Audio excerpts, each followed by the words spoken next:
لوگ صرف خود کے سگے ہوتے ہیں۔ آپ ساری عمر کسی کی خیرخواہ ہو جائیں، بس ذرا سی غلط فہمی یا بدگمانی کی دیر ہے، آپ کی بلائی آپ کے خلوص میں تو آپ کے منہ پہ مار دی جائے گی۔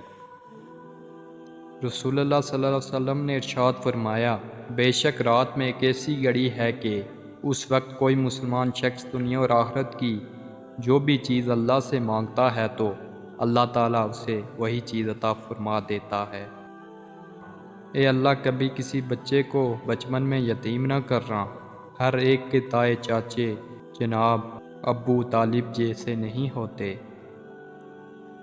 جو شخص بنا کسی وجہ سے آپ سے اکتا جائے اور نظر انداز کرے تو میری نظر میں آپ کا حق بنتا ہے کہ آپ شکرانے کے نوافل ادا کریں کہ اللہ نے آپ کے سامنے ان کم ظرف لوگوں کو ظاہر کیا ہے جن پر آپ محبتیں لٹا رہے ہیں، اور وہ اس قابل بھی نہیں ہوتے کہ انہیں زندگی میں کبھی بے لوث محبتیں نصیب ہوں۔